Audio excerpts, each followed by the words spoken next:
Chanakya coaching classes के अंदर आपका हार्दिक स्वागत है। अभिनंदन एक बार पुनः करता हूं मैं।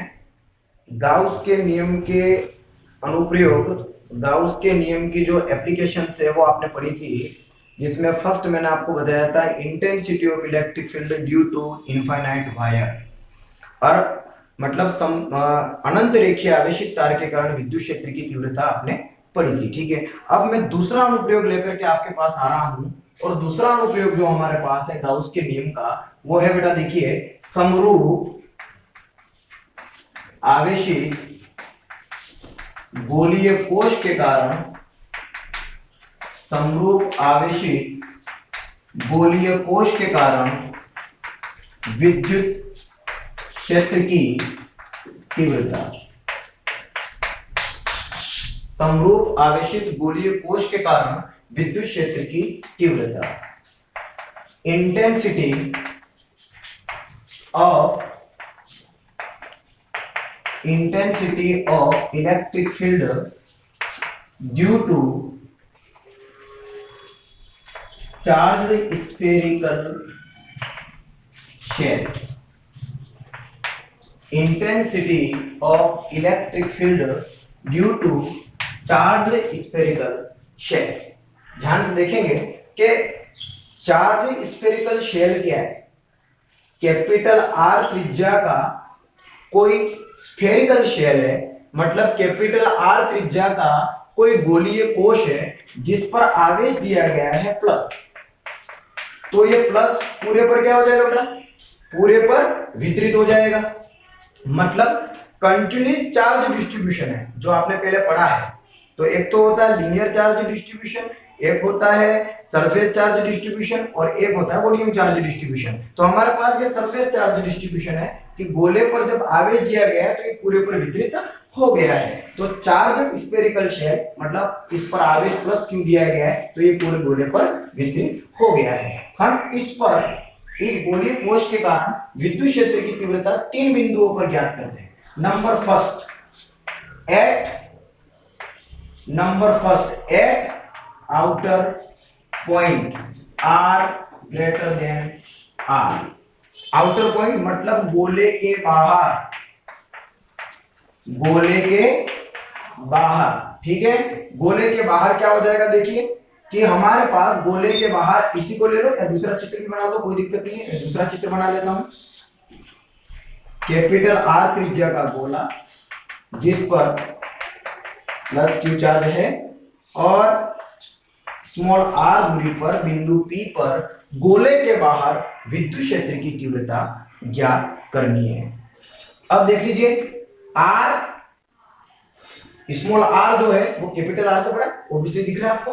तो स्मॉल r डिस्टेंस पे P पे इंटेंसिटी ऑफ इलेक्ट्रिक फील्ड ज्ञात करना है। तो इस गोले के चारों तरफ विद्युत क्षेत्र होगा, तो चारों तरफ किस तरह से होगा बेटा? देखो इस प्रकार से होगा। तो विद्युत क्षेत्र की तीव्रता E, और ये हो जाएगा ds। ठीक है, तो E वेक्टर और ds वेक्टर, ठीक है, ये दोनों हमने लिख दिए हैं। तो हमारे पास इस बिंदु पर टोटल इलेक्ट्रिक फ्लक्स, मतलब कुल विद्युत फ्लक्स, फाई बराबर integration E vector dot ds vector, मतलब ये हो जाएगा E ds cos थीटा। ठीक है, तो E ds cos थीटा आप जानते हैं, पहले पढ़ चुके हैं, डॉट प्रोडक्ट है E ds cos थीटा। हमारे पास इस cos थीटा की वैल्यू कितनी होगी इस जगह? वो देखिए, E वेक्टर और ds वेक्टर दोनों पैरेलल हैं, मतलब इस स्थान पर E वेक्टर और ds वेक्टर पैरेलल है, मतलब थीटा बराबर आ जाएगा 0 डिग्री। मतलब E वेक्टर जो है वो ds वेक्टर के समांतर है, मतलब थीटा बराबर 0 डिग्री हो जाएगा। तो फाई बराबर integration E ds cos 0 degree हो जाएगा। E ds cos theta, theta की वैल्यू 0 डिग्री, मतलब E ds cos 0 डिग्री। तो cos 0 डिग्री की वैल्यू 1, मतलब हमारे पास फाई आ जाएगा EDS, क्योंकि cos 0 का मान 1। अब EDS अंदर आ गया, तो मैं E को बाहर ले लूंगा और DS को अंदर लिख लूंगा। क्यों? क्योंकि ई जो है वो पूरे ही पृष्ठ के मतलब गोले का जो बाहर क्षेत्र जो है इसमें ई हर जगह एक समान है, इधर इधर इधर इधर इधर इधर इधर इधर सब जगह एक समान है। मतलब ई का मान एक समान होने के कारण हमने ई को बाहर ले लिया और ds को अंदर ले लिया। तो हमारे पास फाई बराबर आएगा e इंटू इंटीग्रेशन ds का मतलब ds ds ds ds ds ds ds ds ds तो e इंटू 4 पाई r स्क्वायर, क्योंकि ds है वो टोटल क्षेत्रफल है और आपने 10th क्लास के अंदर पढ़ा था कि गोले का जो पृष्ठीय क्षेत्रफल है वो क्या है 4 पाई r स्क्वायर। तो यहाँ पर 4 पाई r स्क्वायर गोले का पृष्ठीय क्षेत्रफल हो जाएगा। गाउस के नियम से फाई बराबर q बटा एप्सिलॉन नॉट, ये गाउस का नियम है। तो समीकरण एक e इंटू 4 पाई r स्क्वायर हो गया, गाउस के नियम से फाई बराबर q बटा एप्सिलॉन 0 हो गया। इन दोनों समीकरणों को देखेंगे, समीकरण 1 व 2 से इन दोनों समीकरण को देखो तो हमारे पास आ जाएगा e इंटू 4 पाई r स्क्वायर, फाई बराबर ये फाई बराबर ये दोनों काम में सामने रख देंगे q बटा एप्सिलॉन नॉट। तो हमारे पास आ जाएगा e बराबर q बटा ये नीचे चला जाएगा 4 पाई एप्सिलॉन 0 r स्क्वायर। तो 1/4 पाई एप्सिलॉन 0 को क्या कहते हैं k, और इसका मतलब हो जाएगा ये q और बटे में आ जाएगा r स्क्वायर।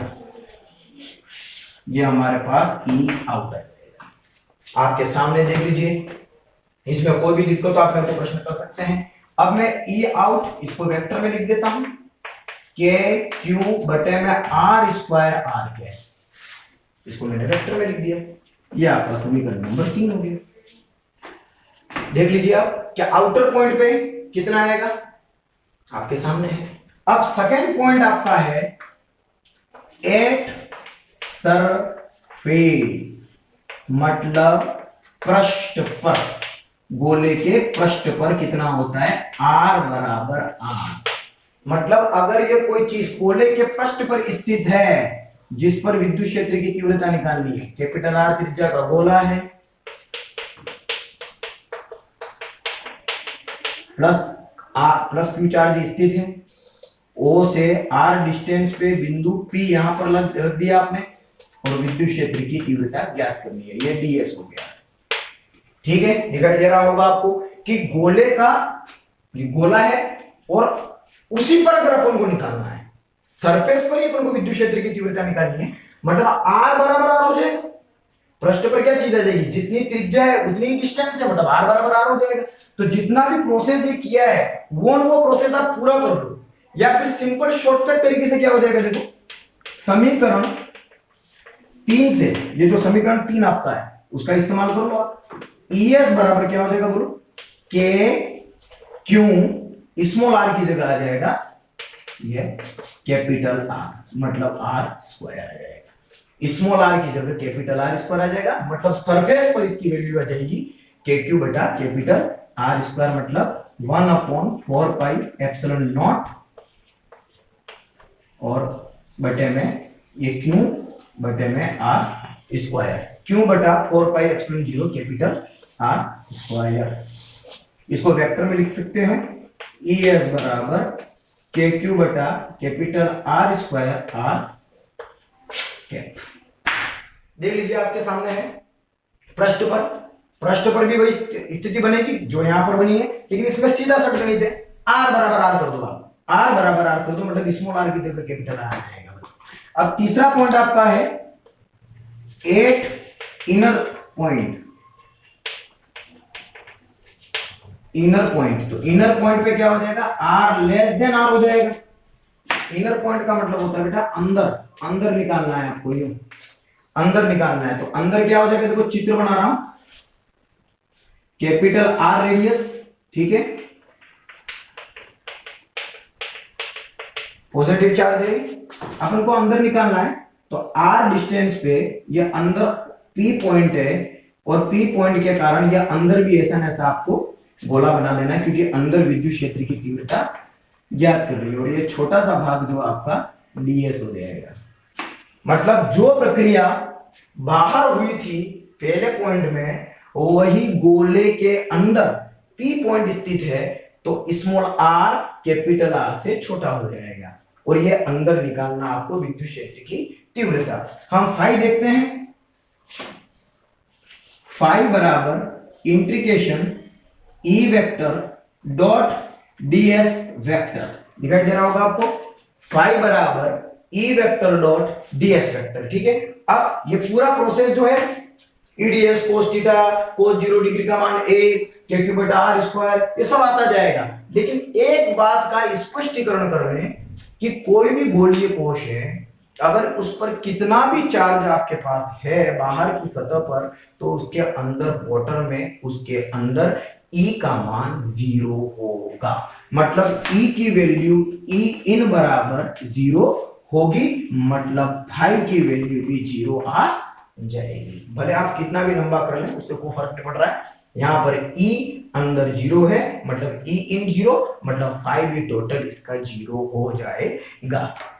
आपके सामने है। अगर इससे संबंधित अगर आपको कोई भी अगर प्रश्न करना है तो आप प्रश्न कर सकते हैं। धन्यवाद।